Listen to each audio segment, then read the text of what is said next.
बिस्मिल्लाहिर्रहमानिर्रहीम। अस्सलाम वालेकुम व्यूअर्स, आप देख रहे हैं डाइनिंग। और आज हम झटपट से पानी डाले बगैर पेठा कद्दू की सबसे आसान तरीन रेसिपी बना रहे हैं। सो इंतज़ार किस बात का, बनाएं, मज़े करें और मज़े करवाएं।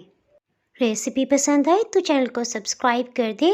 बेल आइकन को ऑल पे कर देने से आपको वीडियो का नोटिफिकेशन सबसे पहले फ्री में मिल जाएगा। बिस्मिल्लाहिर्रहमानिर्रहीम की रेसिपी को शुरू करते हैं। काटने से पहले अच्छी तरह से धो लिया है। वजन में ये 2 किलो 760 ग्राम है। बाज़ कात ऐसे होता है कि हलवा कद्दू का बाहर का छिलका बहुत सख्त होता है। इस सूरत में 3-4 घंटे के लिए अगर पेठा कद्दू को आप पानी में डिप कर देंगे तो इसका छिलका उतारना बहुत आसान हो जाएगा। इसे पेठा कद्दू और हलवा कद्दू भी कहा जाता है। जिस तरह गाजर के हलवे में गाजर को क्रश किया जाता है ना, बस सिंपली हम इसे क्रश कर लेंगे। इसके साथ ही मीडियम लो हीट ऑन कर लेते हैं। पेठा कद्दू क्रश करते जाएंगे और पैन में शामिल करते जाएंगे। आपने देखा अभी तक हमने इसमें ऑयल या पानी किसी किस्म का इस्तेमाल नहीं किया। इसे थोड़ा लेवल में करते हुए ढक्कन से कवर कर देते हैं। हीट को मीडियम लो ही रखा हुआ है। 10 मिनट के बाद इसे चेक कर लेते हैं। हीट की वजह से इसमें से पानी रिलीज होने लग गया है। चलिए जी, दिल को कुछ तसल्ली होगी। दोबारा से ढक्कन से कवर कर दिया। 17 मिनट के बाद देखें, पेठा कद्दू में कुदरती पानी की मिकदार काफी ज्यादा होती है। इसमें 4 से 5 सब्ज इलायचियों को छिलके समेत पीस के डाल देते हैं।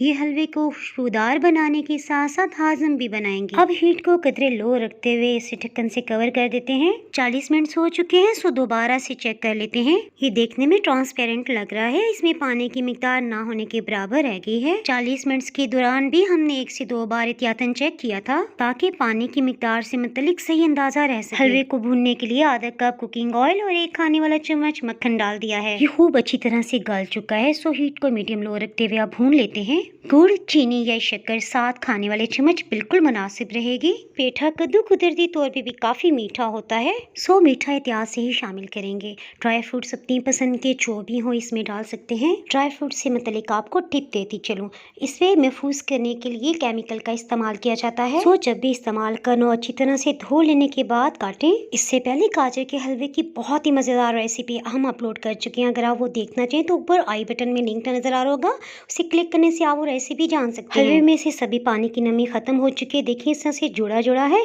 तो हीट को ऑफ कर दें। पेठा कद्दू का सालन भी बहुत मजेदार बनता है। डिस्क्रिप्शन से आप अचारी पेठे कद्दू के सालन की रेसिपी भी देख सकते हैं। कुछ बादामों को पानी में भिगो के छिलका उतार के काट के शामिल कर देते हैं। और जनाब चांदी के वर्क तो बहुत जरूरी है। मेरा ख्याल है चांदी के वर्क को थोड़ा सा फैला के लगा देते हैं। ये बहुत नाजुक होते हैं। अगर आप इन्हें उंगली से टच करेंगे तो ये आपके हाथ के साथ ही चिपक जाएंगे। अब आ रही है ना हमारी रवायती मशरकी और मुगलिया स्वीट डिशेस जैसी मज़ीद रवायती कॉन्टिनेंटल डिशेस के लिए चैनल को सब्सक्राइब कर दें। बेल आइकन को ऑल पे कर देने से आपको वीडियो का नोटिफिकेशन अपलोड होते ही सबसे पहले फ्री में मिल जाएगा। दुआओं में याद रखें, फिर मिलेंगे मज़ेदार सी रेसिपी के साथ। उस वक्त तक अल्लाह हाफिज।